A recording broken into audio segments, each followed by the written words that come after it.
किसान भाइयों, हम समय समय पे आपको नई नई जानकारी से अवगत कराते रहते हैं। वैज्ञानिकों की जो सुझाव हैं वो भी आप तक पहुंचाते हैं, साथ ही साथ किसान भाइयों के जो अनुभव हैं वो भी आप तक पहुंचाते रहते हैं। आज आकाशवाणी के स्टूडियो में मौजूद है डॉक्टर रविंद्र कुमार तिवारी, जो रानी लक्ष्मीबाई केंद्रीय कृषि विश्वविद्यालय में पदस्थ हैं। डॉक्टर साहब, आपका आकाशवाणी की तरफ से एवं आकाशवाणी के तमाम श्रोताओं की ओर से हार्दिक स्वागत है। धन्यवाद सर। किसान भाइयों को डॉक्टर साहब बताइए कि अनाज का भंडारण करने से पहले किसान भाइयों को क्या क्या तैयारियां करनी चाहिए ताकि उनका जो भंडारण है वो सही से रहे और सुरक्षित रहे। किसान भाइयों को नमस्कार। स्टोर करने के लिए सबसे पहले हमें जो हमारा स्टोरेज स्पेस या स्टोरेज एरिया है जहां हमको अपना अनाज भंडारण करना है, उसकी अच्छे से हमें साफ सफाई करनी चाहिए जी। अगर इन केस वो हम कच्चा घर या कोई मिट्टी का भंडारण एरिया जो कि मिट्टी से बना हुआ है, तो उसकी हमें विशेष सावधानी बरतने की जरूरत होती है अनाज भंडारण से पहले की।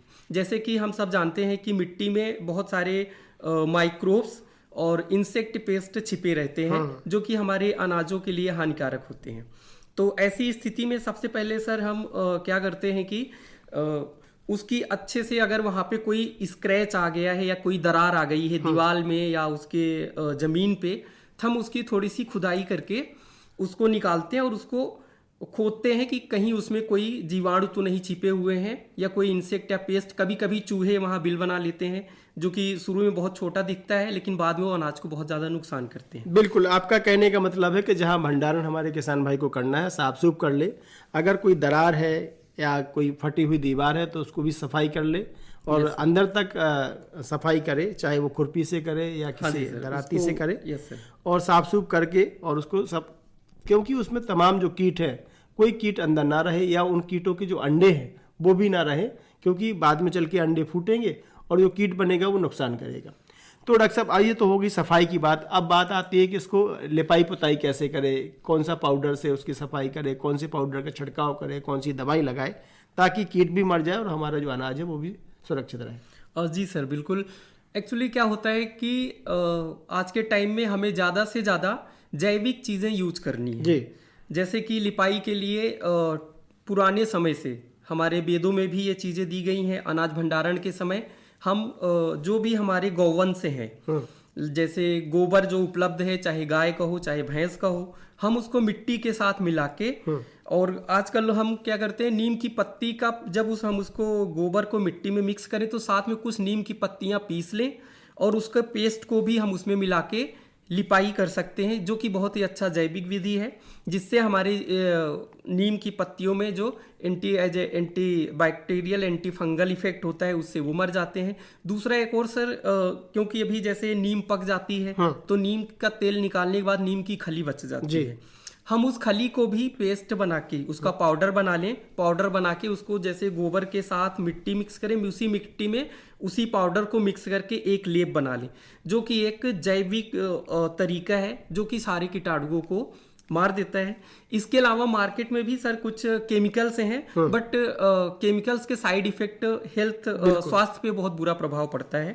जैसे कि हम मैलाथियान भी यूज कर सकते हैं, उसको स्प्रेइंग कर सकते हैं या उसको वाटर में मिक्स करके उसका लेप कर सकते हैं। बट उससे क्या होता है कि जैसे हम जो कोई चीज स्टोर करते हैं तो वातावरणीय कंडीशन के अनुसार वहां पे कुछ केमिकल के रेसिड्यू वो मूव कर जाते हैं, अनाजों में घुस जाते हैं, क्योंकि अनाज श्वसन प्रक्रिया उनकी लगातार चलती रहती है आफ्टर हार्वेस्टिंग। सो वहां चांसेस हैं सर क्रॉस कंटामिनेशन की, बिल्कुल, इन केस अगर हम केमिकल यूज करेंगे। लेकिन अगर हम जैसे नीम की खली यूज कर रहे हैं, नीम की पत्तियों का पेस्ट बना के यूज कर रहे हैं, कहीं कहीं पे हम जो सफेद चूना या एक हार्ड लेयर की मिट्टी जो नदियों में होती है जिसे पिडोर मिट्टी कहते हैं, वो मोर वाइट इन कलर होता है, सफेद रंग का होता है, हम उससे लिपाई करके, क्योंकि वो एक सर हार्ड लेयर क्रिएट कर देता है सरफेस पे, जिससे वहां पे वो पूरा एयर सील कर देता है। तो वहां पे कोई मतलब परजीवी इंसेक्ट या पेस्ट उनके जो अंदर होंगे वो सरवाइव नहीं करेंगे, वो मर जाएंगे। इस तरीके से हम उनका जैविक विधि से और केमिकल दोनों विधि से हम उसका उपचार कर सकते हैं। बिल्कुल डॉक्टर साहब, ये तो बहुत अच्छी जानकारी दी आपने। बताया कि नीम की पत्ती गौमूत्र में मिला करके मिट्टी में सान के उसकी लेपाई पुताई करें। साथ ही साथ आपने बताया कि जो पोतनी मिट्टी, यहाँ पे बुंदेलखंड में बोलते हैं हार्ड मिट्टी, पोतनी मिट्टी से भी वो कर सकते हैं। तो ये हमारी विधियां होगी भंडारण को तैयार करने के लिए, उस स्थान को सुरक्षित करने के लिए। डॉक्टर साहब, अब बात ये आती है, तैयारी हो गई है, अनाज उधर से कटाई होके हार्वेस्ट होके आ रहा है। जो बड़े काश्तकार हैं वो क्या करते हैं, फटाफट काटते हैं, फटाफट भरते हैं और स्टॉक कर देते हैं। जी सर। तो अब हम ये जानना चाहेंगे, किसान भाई भी जानना चाहेंगे कि जब भंडारण करें तो उस समय भंडारण करते वक्त हमारे अनाज की नमी कितनी होना चाहिए और भंडारण किस वक्त करना चाहिए, और हमारे किसान भाई कैसे जाने कि अब ये जो अनाज है भंडारण करने योग्य हो गया। जी सर, बिल्कुल जैसा आपने बताया, क्योंकि हमारे जो वातावरण की कंडीशन अभी देखें तो वातावरण थोड़ा सूखा है, लेकिन जो हवा चल रही, जब हवा चल रही तो हमें थोड़ा ठंड का प्रतीत होता है। जी जी। क्योंकि जो हमारे मॉइस्चर, नमी की मात्रा जो होती है वो हवा में बहुत ज्यादा होती है। तो जब वो अनाज उस हवा के कांटेक्ट में हार्वेस्ट, उसकी थ्रेसिंग करने के बाद जब उसकी स्टोर करते हैं तो वो कुछ उस नमी की मात्रा को अनाज सोख लेता है, जिससे उसमें नमी की मात्रा बढ़ जाती है। तो जनरली सर, जैसे गेहूं की कटाई के समय जो नमी की मात्रा होती है वो 20 से 22% होती है, या इन किस्म के से 16 से 18% उसमें नमी की मात्रा होती है।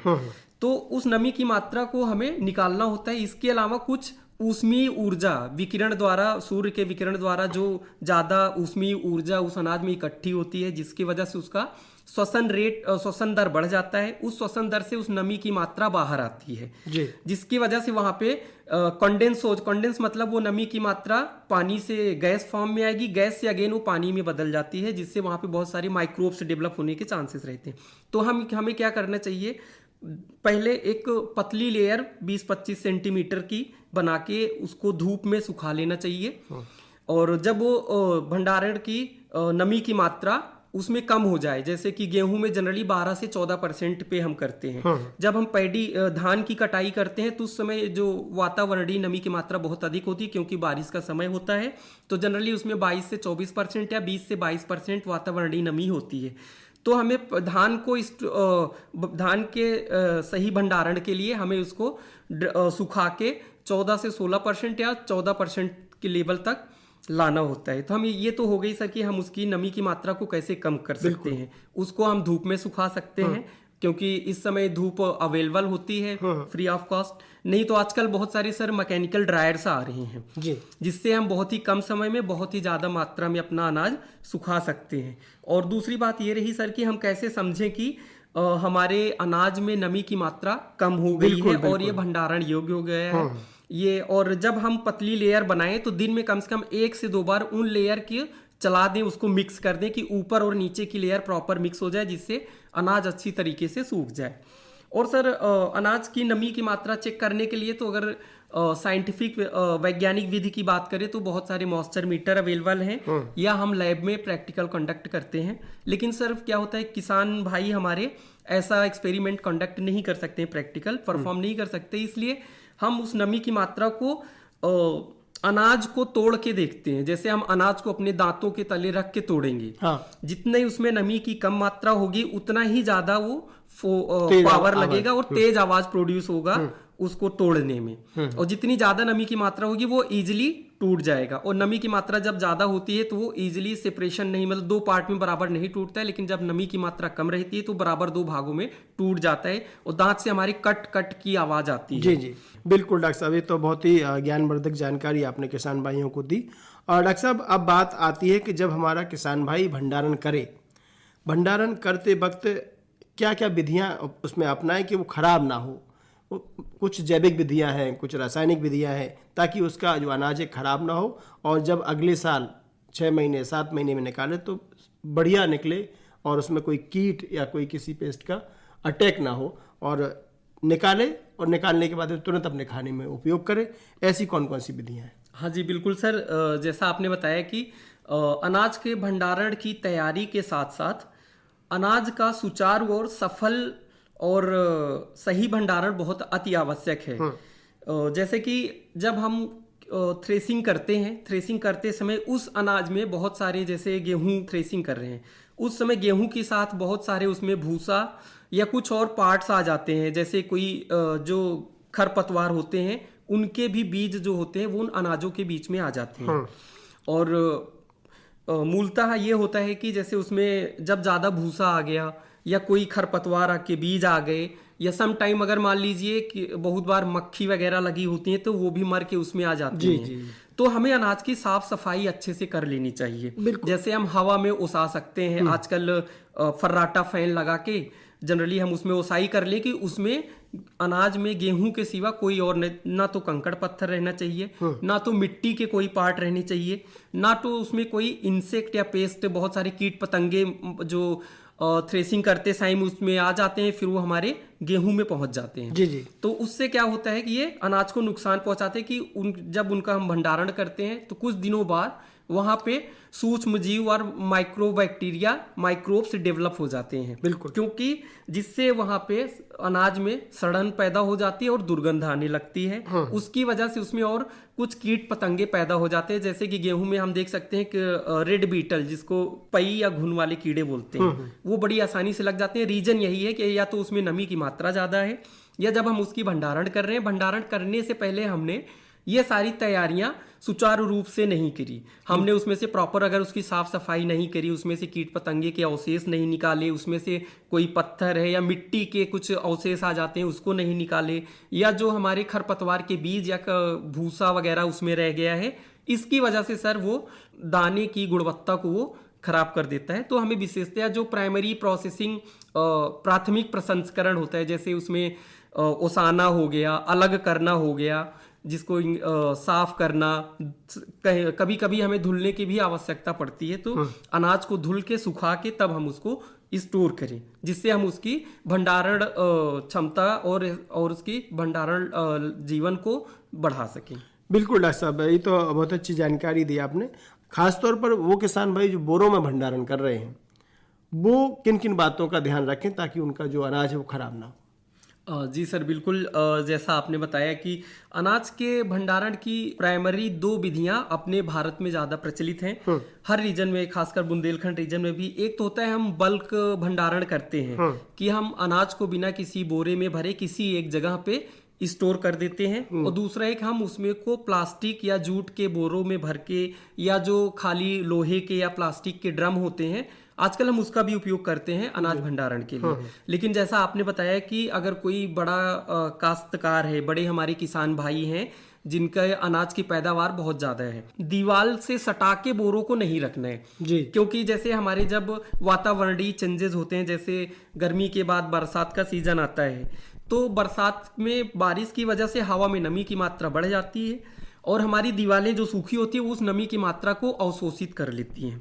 वो नमी की मात्रा बाहरी दीवार से अंदर दीवार की तरफ आ जाती है। अगर हमने बोरे को दीवार से सटाकर रखा है तो वही जो वायु की नमी दीवार में आई है, दीवार से वो हमारे बोरों में ट्रांसफर हो जाएगी, बोरों से वो हमारे अनाज तक पहुंच जाती है, जिससे हमारे अनाज में कीट पतंगे, इंसेक्ट पेस्ट पैदा हो जाते हैं। बहुत बार उसमें मोल्ड ग्रोथ भी हो जाता है।